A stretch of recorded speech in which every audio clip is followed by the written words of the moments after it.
আপনার কাছে ৭.৫ ভরি স্বর্ণের দাম অথবা ৫২ ভরি রূপার দামের যে মূল্য অথবা ৫২ ভরি রূপা কিংবা ৭.৫ ভরি স্বর্ণ দাম অথবা ৭.৫ ভরি স্বর্ণ বা ৫২ ভরি রূপা যদি আপনার কাছে থাকে অতিরিক্ত হিসেবে ১ বছর ধরে, তাহলে আপনাকে যাকাত দিতে হবে। সেটা যেই কোনো মাসেই হতে পারে, সেটা রজব শাবান মাসে, রমাদানে হতে পারে, রমাদানের পরের মাসে হতে পারে, মানে এটা নির্দিষ্ট কোনো মাস শরীয়ত নির্ধারণ করে দেয়নি। তবে রমাদান মাসে আমরা মুসলিমরা বেশিরভাগ যাকাত দিয়ে থাকি এই জন্য যেহেতু রমাদান মাস মনে রাখার জন্য সহজ এবং রমাদান একটি মহিমান্বিত মাস বা সামনে ঈদ আছে, মানুষের প্রয়োজন রমাদান একটু বেশি হয় ইত্যাদি খেয়াল করে আমরা হয়তো রমাদানকে নির্ধারিত করে নিতে পারি, কিন্তু রমাদানেই দিতে হবে এরকম কোনো বাধ্যবাধকতা নেই। ১ নম্বর পয়েন্ট হলো যে আমরা রমাদান ছাড়া অন্যান্য মাসেও দিতে পারি, তবে রমাদান মাস মনে রাখার জন্য সহজ, সেই হিসেবে আপনি রমাদান মাসে দিতে পারেন।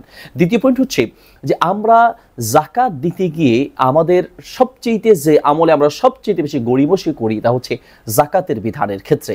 এমন মাসালা মানে অনেকে তো জানতেই চায় না যে তার উপরে যাকাত ফরজ হয়েছে, কত টাকা দিতে হবে জানতেই চায় না, কারণ জানতে চাইলেই তো তাকে দিতে হবে, এই জন্য জানতেই চায় না। আর কেউ যদি জানতেও চায়, এমন অনেকেই আছে যারা জানার উদ্দেশ্য এমন থাকে যে কোনো রকম যেন আমাদের মুখ থেকে বের করে যে ভাই আপনার যাকাত না দিলেও চলবে, মানে খুব গড়িমসি করে ভাই আমার তো তেমন কিছু নাই, আমার ব্যাংকে কিছু টাকা আছে, আমার কাছে তো নাই। তো ভাই টাকা তো কেউ কাছে রাখে না, ব্যাংকে রাখে। তো অনেকে মনে করে ব্যাংকে ডিপিএস করে রেখেছে 5 বছর 10 বছরের জন্য, মনে করে যে আমি 5-10 বছরের জন্য রেখেছি, এটা যাকাত কেন আসবে, আমি তো এখন এটা নিচ্ছি না। আপনি নিচ্ছেন না কেন?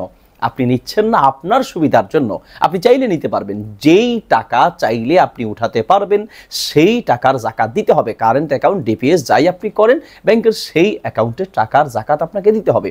আবার অনেকে বলে যে না হুজুর আমার কাছে তেমন টাকা পয়সা নাই, আমি বিভিন্ন জায়গা কিনে রেখেছি, জায়গা আছে টাকা নাই। তো জায়গা যদি আপনি কিনে রেখেছেন, কেন কিনে রেখেছেন?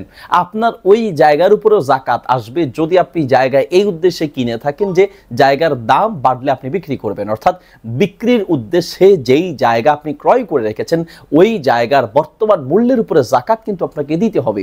দেখুন, আপনি আমাকে, আমাদের মুফতি সাহেবদেরকে বা দুনিয়ার মানুষকে আপনি ধোঁকা দিতে পারবেন, মনে রাখবেন আল্লাহ সুবহানাহু ওয়া তাআলাকে কিন্তু আপনি ধোঁকা দিতে পারবেন না। নবী সাল্লাল্লাহু আলাইহি ওয়াসাল্লাম বলেছেন, হাদিসটি বুখারীতে আছে, তিরমিজিতে আছে, মিশকাতে আছে এবং অসংখ্য হাদিসের কিতাবে আছে। নবী সাল্লাল্লাহু আলাইহি ওয়াসাল্লাম বলেছেন, ইন্নাল্লাহা লা ইয়ানজুরু ইলা সুওয়ারিকুম ওয়ালা ইলা আজসামিকুম ওয়ালাকিন ইয়ানজুরু ইলা কুলুবিকুম ওয়া আমালিকুম।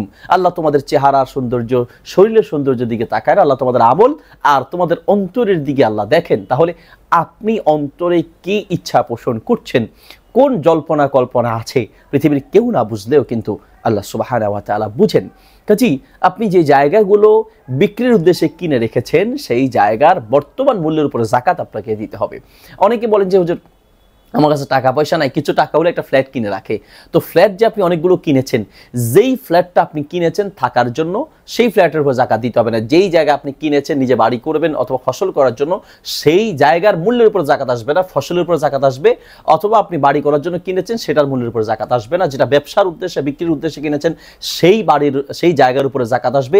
এবং যেই বাড়ি আপনি কিনেছেন বা যে ফ্ল্যাট আপনি কিনেছেন বা করেছেন বিক্রির উদ্দেশ্যে, সেই ফ্ল্যাটের বর্তমান মূল্যের উপরে যাকাত আপনাকে দিতে হবে। অনেকে গড়িমসি করে হুজুর আমি টাকা ধার দিয়েছি, ব্যবসায় লাগিয়েছি, আমার কাছে তেমন টাকা নাই, আমার কি যাকাত দিতে হবে? ভাই আপনি ব্যবসার জন্য যে টাকা দিয়েছেন, যাকাত ধার দিয়েছেন, সেই টাকা তো আপনার টাকা, আপনি কিনা ছেড়ে দিবেন? এরপর ধার দিয়েছেন সেটা তো আপনার টাকা। হ্যাঁ, ব্যবসার উদ্দেশ্যে অথবা ধার হিসেবে যে টাকা দিয়েছেন সেই টাকা চাইলেই আপনি পাবেন, এরকম যদি না হয় যে চাইলে হয়তো পাবেন না, গড়িমসি করবে, ধোঁকাবাজ বা প্রতারকের হাতে পড়েছে, তাহলে সেই টাকার উপরে যাকাত আপনাকে দিতে হবে না। হাতে আসার পর 1 বছরের যাকাত দিতে হবে। যেই ধারের টাকা আপনি চাইলেই পাবেন এবং যে ব্যবসার টাকা চাইলেই পাবেন, ওই টাকার যাকাত প্রতি বছর আপনাকে দিতে হবে।